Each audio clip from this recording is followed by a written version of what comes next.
China, for instance, or India that may not be upholding US, UK, or EU sanctions. So the fact that these assets are assisting, they're fungible, they're easy to move, they don't have to go through a formal financial system as well. These complicate the ability of sanctions to have impact on the Wagner Group's exploitation of resources. That, coupled with the fact that the host nation is supporting this, makes it extremely difficult.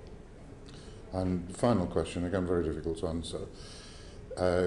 Can you put figures on that? Can you quantify it in any? We're trying to quantify it. You know, we're talking here probably millions of dollars, hundreds of millions of dollars, but precise numbers, we don't have that yet.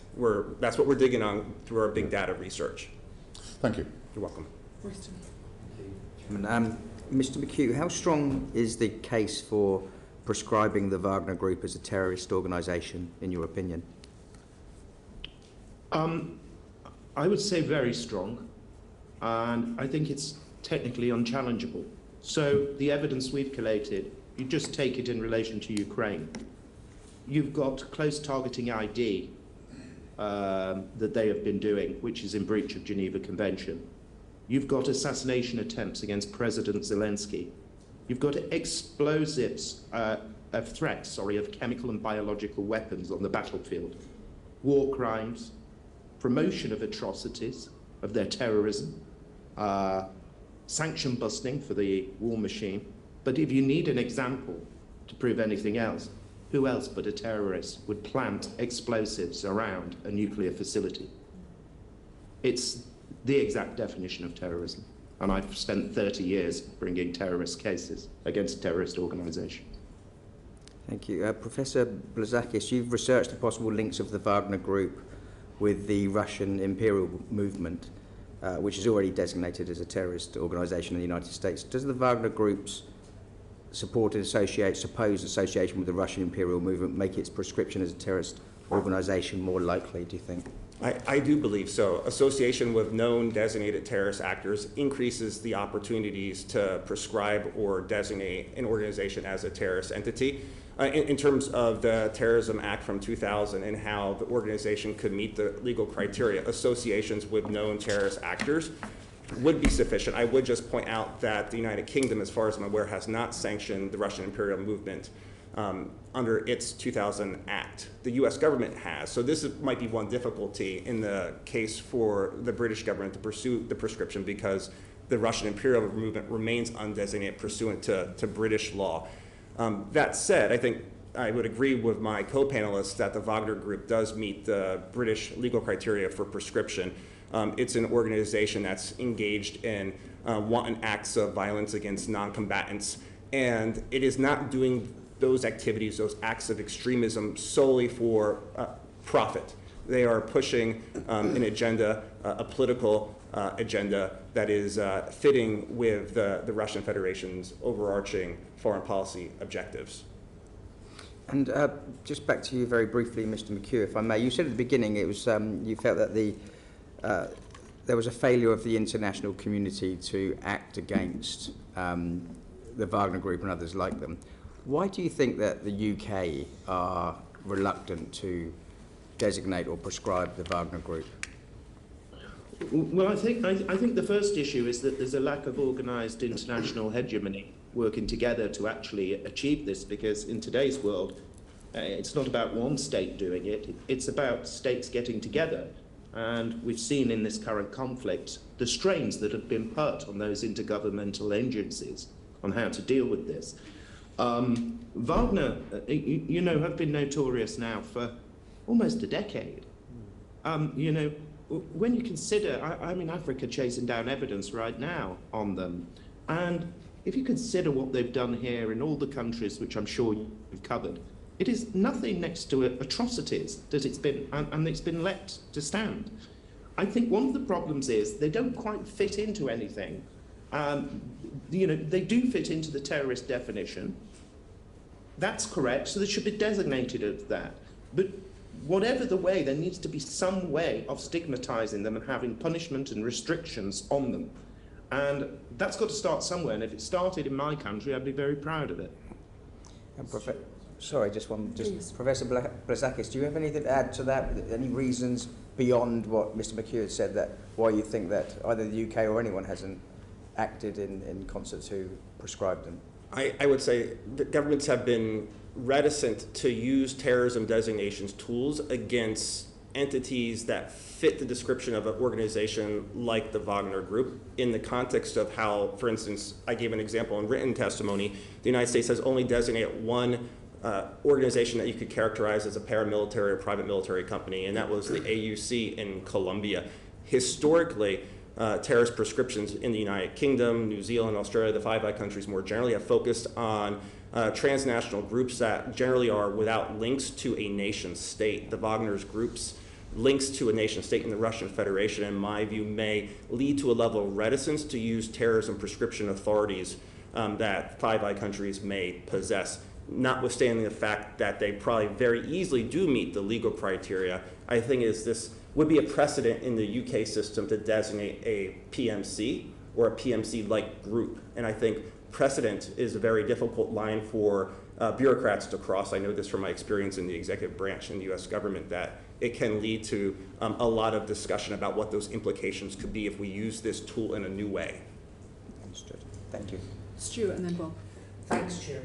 Can I just ask for a view? I realise we're discussing PMCs and particularly the Wagner Group, but one of the things that our Ukrainian counterparts have asked us to pursue, and I'm always keen to know what people like yourselves would think of this, but they've asked us to pursue the proscription of President Putin's political party, United Russia. And I just wondered if you had any thoughts on that at all. I have written openly that the State Department should use its legal authority to sanction the Russian Federation as a state sponsor of terrorism for the activities it has conducted, not only in the context of what we're observing in Ukraine and its relationship with the Wagner Group, but for the fact that it's provided long-standing sanctuary to the Russian imperial movement, which is a U.S. designated terrorist group. And it is perhaps the most significant sanction you can deploy against a government or country. In the context of going after specific political parties, I think looking at the sanction tool of Russia as a state sponsor would be more significant in action as opposed to going after Putin's specific party. To answer that question more specifically, I would say it would depend on the legal authority that you would want to pursue vis-a-vis that sanction. Would it be something along the lines of related to the Russian and aggression in Ukraine? Then I think it would very easily meet that litmus test. The challenge there, of course, what would the impact be on potential diplomatic relations? And obviously, we all want to get to the negotiating table at some point. There is a perception that sometimes broader sanctions could impede those opportunities and those open doors for diplomacy. Are there any examples in history where broad sanctions haven't prevented coming to the peace table, conversely where they definitely have? Yeah, so in the context of Iran as an example, Iran's been listed by the State Department as a state sponsor of terrorism since 1983. And while there may be different views on the efficacy of the JCPOA deal with Iran, that deal was negotiated nonetheless while Iran was on the state sponsor of terrorism list. So negotiations can happen even with ideologically opposed regimes like the United States and Iran. Thank you. Bob. Just a couple of follow-up questions, what you've both just said. Can I just ask out of curiosity, why would the Russian government, that has pretty well-trained Spetsnaz forces and a big sort of secret agency contingent, why would it be using Wagner to assassinate Zelensky?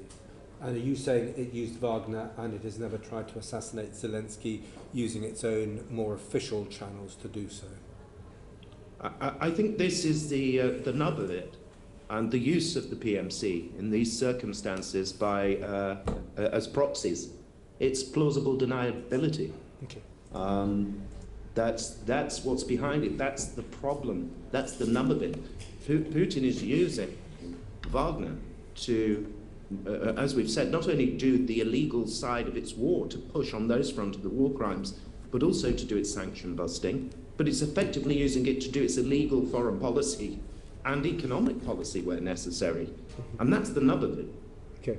And just in a similar vein, I mean, what seems to be interesting, as far as I can see, is that I presume, and this is the question, is it due to the power of Prigozhin, that Wagner seems to be commanding an awful lot of resources on the battlefield to the detriment of of the Russian state forces to the detriment of the Russian army. And that seems to be pretty incredible when you've got mercenaries being given priority, probably because of the political clout that they have within the Kremlin. Is that accurate, do you think, peer review, whoever wants to answer? It is accurate, but they have their own resources and their own resource streams for obtaining their equipment, for instance. But I think this again is the heart of it. What Wagner are being used for is to terrorize the Ukrainians, to cause chaos in Ukraine, fear, for evacuees to flee from there. That is the point of what Wagner's doing. So the Russian Federation is allowing publicity out that they are recruiting Wagner from the prisons, Category A prisoners in some cases, that they have specialist weapons, that they are ruthless and mean, and they have their reputational background of what they've done in Africa. That's the purpose of Putin using them to terrify. Terrorism. Can I challenge? I mean, it's a very interesting argument. Can I challenge that? I mean, you could argue that that was the case of the Chechens. That the purpose of having the Chechens there is that they scare people because of their reputation. How much fighting they've actually done on the front line is another matter. I thought the purpose of having Wagner there was not necessarily to scare Ukrainian civilians, but because they are broadly, as ex-soldiers or ex-criminals, they have a greater ability to either do violence or at least do organised violence than the rest of the Russian army, which seems to be very incompetently manned, very poorly manned and very badly led. I think I totally understand your point, but again, I think it comes down to plausible deniability. There will be a reckoning at the end of this for the war crimes. When you look at those war crimes and the tackling of the targeting of civilian buildings and civilians themselves, use of rape and murder, and who's been pushing that, Wagner is behind it all. That's where our evidence leads to. Beyond that point about deniability, surely the military chain of command and all the evidence we have proves that there isn't meaningful deniability, because we know this is an arm of the Russian state, we know that they are carrying out Kremlin prerogatives. Is it that we can't legally meet the legal basis required to be able to prosecute Putin and the Kremlin for being responsible for Wagner activities? What's the legal line? Because that point about deniability I struggle with slightly. Yes, I think it's an attempt. Look, when a war has been going as disastrously as this one is for the Russian Federation so far, at the end of the day, there's going to be a blame game. And I do think Wagner will become part of that. I think there's an element there. I'm sorry, you're saying war crimes more so, you're saying the war crimes allegations more so than the Russian army as a whole. So you're saying that Wagner are committing per unit or per person more potential war crimes than the Russian army overall are, because the Russian army were active in Bucha and places around north of Kiev, and it was them that was doing the illegal killing outside the rules of war, etc. So you're saying Wagner is noticeably worse, or is just part and parcel of the same? Well, it's about mapping it out. When you map out where Wagner have been deployed and how they've been deployed and where, when you see a war crime, you see Wagner. When you see some of the more horrendous activities, you see and have evidence of Wagner. They're very much pushing that side of it and being utilized that way. Of course, what the reasoning is for Putin, which you were sort of hinting at, I don't know his reasoning. I can only presume of the different options that he might be thinking about. Henry. Thank you, Chair. Professor Blazakis, what practical reason would there be for proscribing the Wagner Group as a terrorist organisation? What difference in reality would that make? As opposed to the current array of sanctions that are aligned against the Wagner Group, of which there are some, absolutely. And those sanctions tend to focus on the organization's engagement in human rights atrocities, which are extremely important, and those consequences range from asset seizes and freezes to travel bans. The one thing that my co-panelist has mentioned I think is very important to emphasize here, and just because I'm emphasizing up front doesn't mean it's the most important element, is the fact that labeling an organization as a terrorist entity has significant deterrent effects in my experience. it's going to make it more difficult for countries in which the group operates to want to continue that relationship, because it enhances and increases the reputational risk those individuals may face.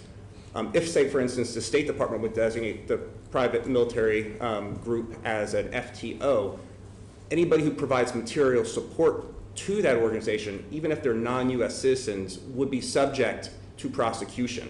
There is a prosecutorial element to US designations, just as there are with British prescriptions. And I think that would increase the cost of doing business. The possibility of doing business with the Wagner Group could end up in bars, behind bars. And I think that's another element to that, in addition to exposing their true face, which is a face of terror. And I think in this sense, it could lead to a deterrent effect.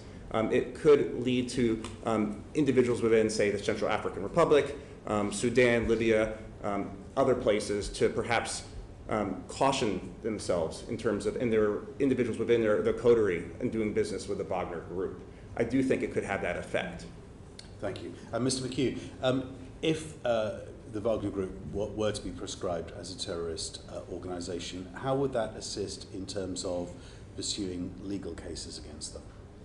It significantly assists in shortening the court time we need to argue in court and prove that they're a terrorist organisation. I'm very confident we can do that, but you can imagine the cost and the efforts that we have to put together to do that. I'm sorry if I'm going slightly off here. There's something the professor just said then, and I think we were both agreeing on the stigmatization of the designation.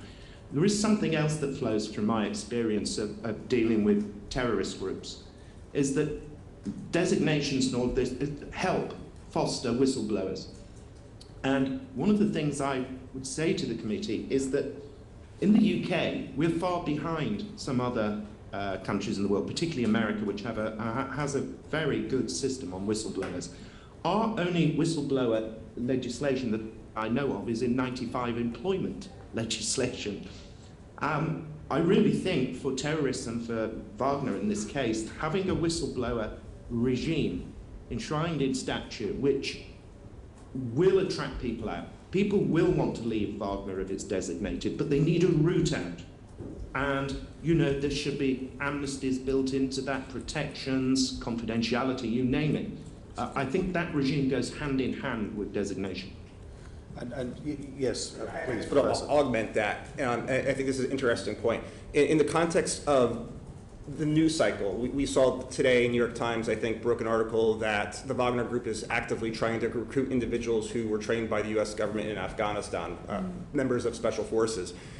If you were to label an organization as a terrorist group like the Wagner Group, it would potentially affect the recruitment decisions individuals like the Afghans might be making about the possibility of joining the organization. So I could see a place where the designation impacts recruitment in a way that perhaps leads to fewer people leading down that road towards the Wagner Group. Okay, thank you. And can I just quickly ask, Mr. McHugh, you made a point there about Putin being able to turn on Wagner and blame them if things go wrong. How do you see that playing out in terms of what that might meaningfully mean for those who are at the top of the Wagner Group? And obviously that would result in Putin having to set out in some way what the relationship is. And secondly, will your court case specifically seek to establish the Wagner Group as a terror group in the course of your court case, or is that something that you think needs to be dealt with very separately? So you'll appreciate I don't have a crystal ball on Putin's mind and all. But I think in relation to our case, we will certainly be proving what you've just said. That will be central to it. And what would be the legal repercussions to the British government if a British court of law designates them or accepts that they are a terrorist organisation? The British government, can you see any way in which they could legally argue that they could not therefore accept that? And surely that would therefore change government policy whether the government wanted to or not. I think it becomes very difficult if we prove in a British court of law that they are a terrorist group for the British government then not to designate. It's just another reason. Ultimately, though, it's something for the executive, to arms to do. So it can only help. Is there anything you want to add?